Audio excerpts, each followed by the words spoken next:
जैसा कि Albert Einstein ने कहा था, राजनीति तात्कालिक होती है लेकिन एक समीकरण हमेशा के लिए होता है। बिल्कुल।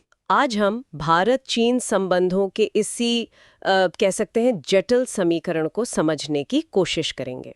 हाँ, ये बहुत जरूरी विषय है। और ख़ास तौर पे ओआरएफ में हाल ही में छपे एक विश्लेषण के नज़रिए से देखेंगे। देखिए, 2024 में कुछ ऊपरी तौर पे सकारात्मक बदलाव दिखे हैं। हाँ, कुछ संकेत मिले हैं। जैसे सीमा पर वो गश्त का समझौता हुआ, कुछ उच्च स्तरीय बैठकें भी हुईं। लेकिन सवाल ये है कि क्या ये वाकई कोई बड़ा बदलाव है या मतलब सिर्फ सतह पर कुछ हलचल है? यही तो मुख्य प्रश्न है। तो आज की इस चर्चा का मकसद है खासकर यूपीएससी की तैयारी करने वालों और जो लोग इस विषय में रुचि रखते हैं, उनके लिए इन हालिया घटनाओं के पीछे की रणनीतिक सोच को परत दर परत खोलना। बिल्कुल, गहराई में जाना जरूरी है। हम चीनी नजरिए और उनकी अपेक्षाओं को समझने पर ज्यादा ध्यान देंगे ताकि ये जो सीमा विवाद और आर्थिक रिश्तों के बीच तनाव चल रहा है, हाँ, उसकी असलियत सामने आ सके। चलिए, ओआरएफ के इस विश्लेषण की बारीकियों में उतरते हैं। जरूर।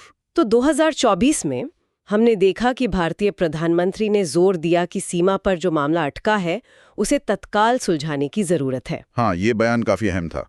फिर चीन ने भी करीब 18 महीने बाद अपना नया राजदूत नियुक्त किया जी। और अक्टूबर 2024 में वो देपसांग और डेमचौक में गश्त को लेकर एक समझौता हुआ। सेनाएं भी कुछ पीछे हटी। एक महत्वपूर्ण घटनाक्रम था। कजान शिखर सम्मेलन में मोदी और शी की मुलाकात हुई और फिर विदेश मंत्री, रक्षा मंत्री, विशेष प्रतिनिधि एनएसए, इन स्तरों पर भी बातचीत हुई। तो ऊपरी तौर पर तो लगा कि हाँ, माहौल कुछ सुधर रहा है। हाँ, बाहरी तौर पर तो ऐसा ही लगा। लेकिन क्या चीन के अंदर भी इसे ऐसे ही देखा जा रहा है? ये जानना दिलचस्प होगा। देखिए, ये एक बहुत महत्वपूर्ण सवाल है। ओआरएफ का विश्लेषण यही बताता है कि चीन के अंदर इस सीमा समझौते को लेकर मतलब एक राय नहीं है। अच्छा, हाँ। एक विचार तो यह है कि चीन ने भारत की कुछ मांगों को माना है, थोड़ी नरमी दिखाई है, शायद सीमा पर तनाव कम करने और रिश्ते सामान्य करने के लिए। तो इसे भारत की एक तरह से राजनयिक जीत कह सकते हैं। कुछ हद तक हाँ, ऐसा कहा जा सकता है। लेकिन एक दूसरा नजरिया भी है जो शायद ज्यादा यथार्थवादी है। वो क्या है? उसके मुताबिक चीन ने असल में कुछ खास खोया नहीं है। मतलब संप्रभुता जैसे जो बुनियादी मुद्दे हैं उन्हें तो छुआ ही नहीं गया। चीन के लिए बड़े लक्ष्य ज्यादा अहम है, जैसे अमेरिका के साथ उनकी वैश्विक प्रतिस्पर्धा। तो इस नजरिए से देखें तो चीन ने सिर्फ बातचीत के नियम बदले हैं, कोई जमीनी रियायत नहीं दी है। तो मतलब बुनियादी मतभेद अभी भी वैसे ही हैं। बिल्कुल, बुनियादी मतभेद गहरे हैं। सीमांकन पर असहमति, भारत का बढ़ता कद, आपसी होड़, इसलिए अविश्वास बना हुआ है और उम्मीद यही है कि सीमा पर सैन्य तैयारी जारी रहेगी। ये दिलचस्प है कि चीन इसे कैसे देख रहा है। अच्छा, और उनकी अपेक्षाएं क्या हैं? चीनी मीडिया और थिंक टैंक क्या कहते हैं? हाँ, अपेक्षाओं की बात करें तो वो और भी परतें खोलता है। जैसे चीनी पक्ष ये दावा कर रहा है कि इस समझौते के बदले भारत ने 3 तरह की प्रतिबद्धताएं दी हैं। हाँ, ये दावा सामने आया है कि एक दूसरे पर हमला न करना, अपनी जमीन का इस्तेमाल चीन विरोधी गतिविधियों के लिए न होने देना और अलगाववाद को हवा न देना।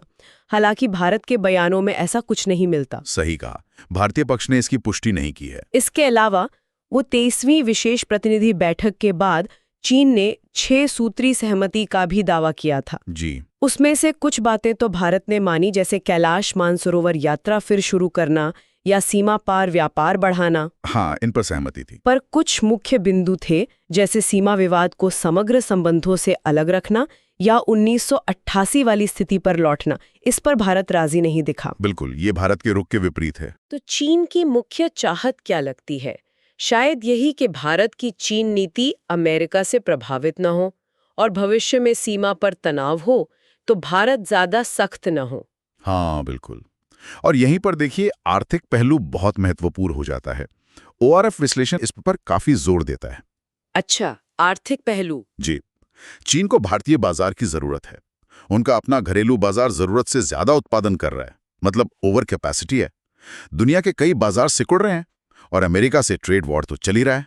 और भारत एक बड़ा बाजार है। हाँ, भारत दुनिया के उन चंद बड़े और स्वतंत्र बाजारों में से एक बनने की क्षमता रखता है।